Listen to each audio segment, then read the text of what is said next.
So we were told, or let's just say we were forced to present a certain King of England to you. His name is Henry VIII, and he belongs to the Tudors. I mean, we could just shorten it up a little bit and say that he had a bunch of wives, and sometimes they mysteriously passed away when he grew bored of them. Rumor has it that he had a hand in the matter. As he spent most of his time beheading his wives, there wasn't much time left for any kind of personal political involvement. Okay, but I'm getting ahead of myself. Let's just start from the beginning. Little Henry was born on the 28th of June in 1491 in Greenwich as the third child and second son of Henry VII and Elizabeth of York. At the young age of 2 he already occupied a minor position in the British kingdom by being appointed Constable of Dover Castle and Lord Warden of Cinque-Port.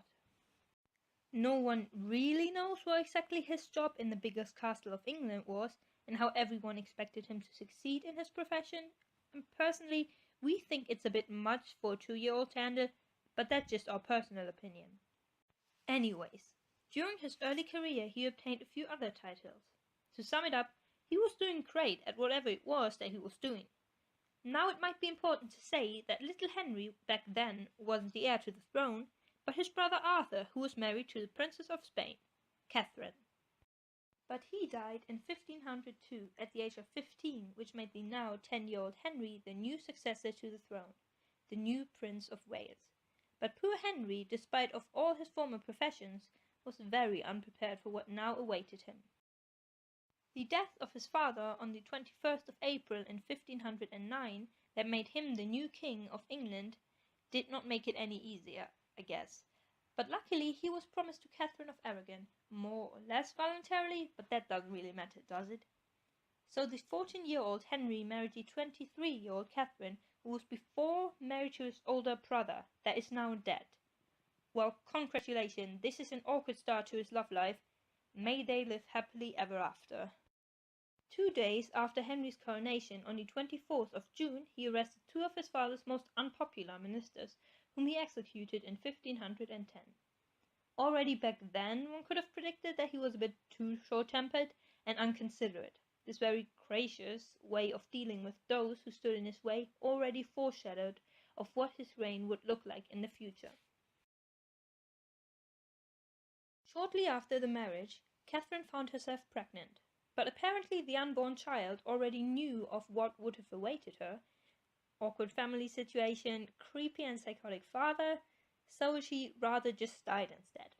But luckily, about 1 year later, the first son and heir to the throne was born. But, karma is a bitch and life sucks, and this baby died. Again. We do not want to twist the knife in the wound, and all humor aside, but the vicious cycle continued and she had another miscarriage, and the 4th kid died, but at least he gave it a try. After this tragic incident, she finally did give birth, and the kid surprisingly didn't die shortly after. But it was a girl, so logically Henry did what every man would have done and divorced his wife, Catherine of Aragon. So the award for the best husband of the century definitely goes to King Henry, especially considering that he had at least numerous of mistresses that bore him bastards, whilst he was still married to Catherine of Aragon. But the divorce had consequences. Normally the Roman Catholic faith believed in marriage for life. Husbands could not simply decide that their marriage was not working, divorce their wife and remarry, but apparently Henry could, or he rather just did. Against the will of the Pope, he divorced Catherine, and the Pope did not like that one bit. Though Henry was Catholic to the core and was definitely not in favour of the Reformation, which he made clear by publicly condemning the Protestant movement, he made himself the supreme head of church and separated the English church from the Roman. Everyone who refused his title was imprisoned or killed. Aside his personal trauma, Henry did have political ambitions during the time of his marriage. He wanted to rule France, so after he declared war, he, though not personally, attacked a region in France, but it was a failure. While still being married to Catherine of Aragon and after the failed attack on France, he tried again, but this time he succeeded. He conquered France, but the French struck back with the help of the Scots and attacked England. But this mission failed and the Scottish king was killed during the battle. So England was kind of killing the game at this point. Whilst there still was war, the new Pope Leo X negotiated between France and England, coming to an agreement that permitted Henry's sister Mary to be married to Louis the King of France, which enabled a truce between England and France for at least 8 years. So, now just a brief recap of what happened until this point. Henry became king after both his brother and his father died. He started a war against France, then for whatever reason made peace with them. Henry had a wife that did not bear him any heirs to the throne, but just gave birth to a girl called Mary, aka Bloody Mary, so he divorced Catherine of Aragon, his wife. To be continued. Henry also had an affair with Mary Boleyn, but as the true gentleman that he was not, he fell madly in love with her sister, Anne Boleyn, and married her in 1533. Unfortunately, Anne did not really fit the purpose and bore Henry a girl, Elizabeth. Hate to break the news, but when Anne in 1536 finally was pregnant with a boy, Henry had an accident, which left him severely injured, and when the news of his accident reached the Queen, she was kind of shocked, so shocked that she miscarried. Henry was not too amused about it, and instead of consoling his wife, he took her pain completely away, and executed her for treason and incest with her brother. But he quickly moved on with his former lover. Only 10 days after the execution of Anne Boleyn, he married Jane Seymour.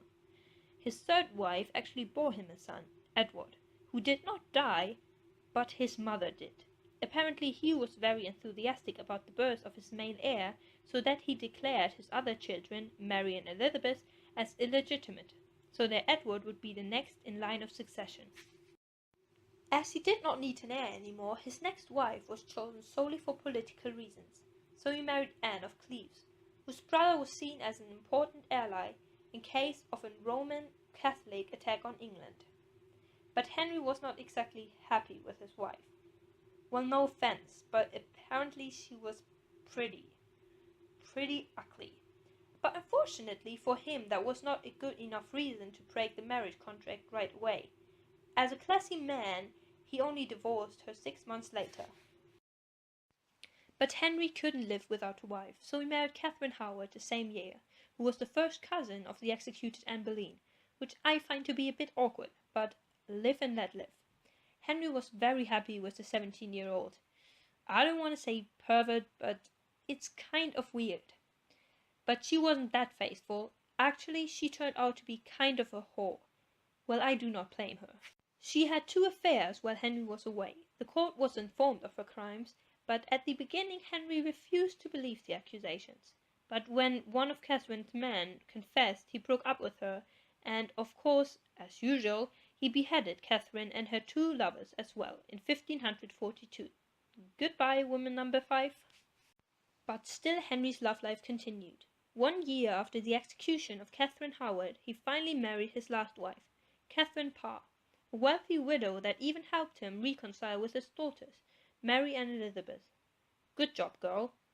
Despite the apparently happy life with Catherine 3.0, Henry suffered under medical problems and obesity. With a waist measurement of 140 centimeters, it became more difficult for him to move. His obesity even led to his early death at the age of 55 in 1547, and also to an involuntary end of his marriage. Lucky you, Catherine.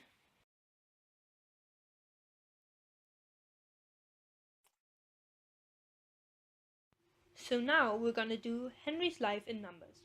Catherine of Aragon, divorced. Anne Boleyn, executed. Jane Seymour, died. Anne of Cleves, divorced.